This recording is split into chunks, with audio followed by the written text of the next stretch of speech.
Hey guys, what's up? This is Natalie from Serpstat, and welcome back to our Serpstat series where we talk all things Serpstat, their tools, different features that they have, and why subscribing to them is a really good step for your business. But before we go ahead and discuss our main agenda for today, I just want to give you all a quick information about the lead generation tool that we have here in Serpstat.com.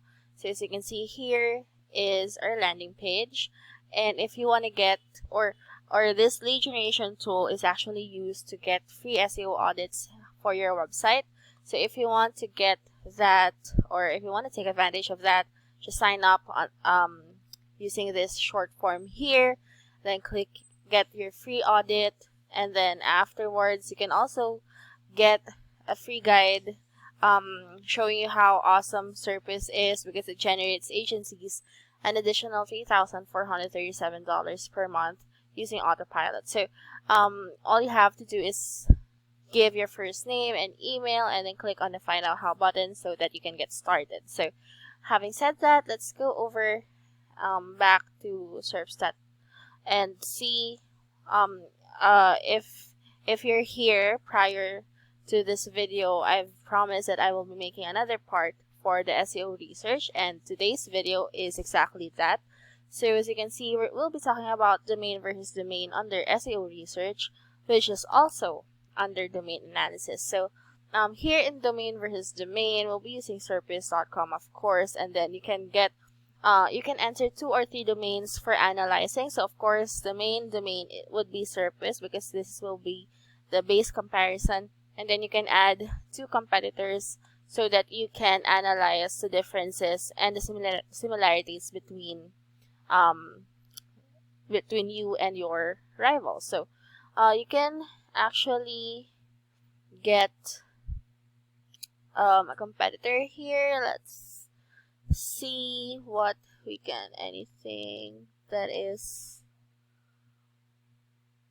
can also click on this, and then some suggestions would come up, and I believe these are the different projects that we have over at the projects dashboard.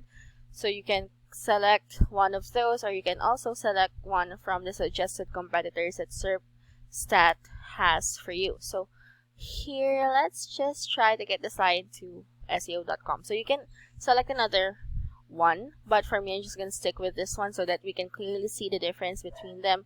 Then afterward, alrighty, so let's just click search and see what this tool gives us. So here we go. You can see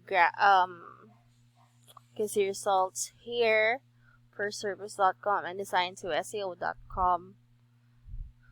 So these are the domain keywords in total and the unique ones, and as well as keywords of domain with their corresponding volume, position for Serpstat, and position for design to SEO.com, as well as CPC or cost per click, and PPC competition. The level of competition shows how difficult it would be to advance with this phrase.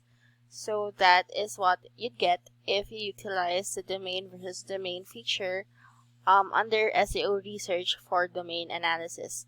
So if you want, of course, you can also add another domain here just for a better comparison. But I wanted to just let you all see the simplistic approach it would have should there only be two domains to compare. So this is what it gave us, as well as the different metrics and results that corresponds every variable. So that's it for domain versus domain. So this is the second part of our SEO research under domain analysis, and I believe I'd have another part for this one to discuss 3 of these. So yeah, thank you guys so much for watching, and hopefully you'd stick out until the end of this series. Don't forget to like this video, give a comment, and of course subscribe to our YouTube channel. But yeah, for now, thank you guys so much for watching, and see you on the next video.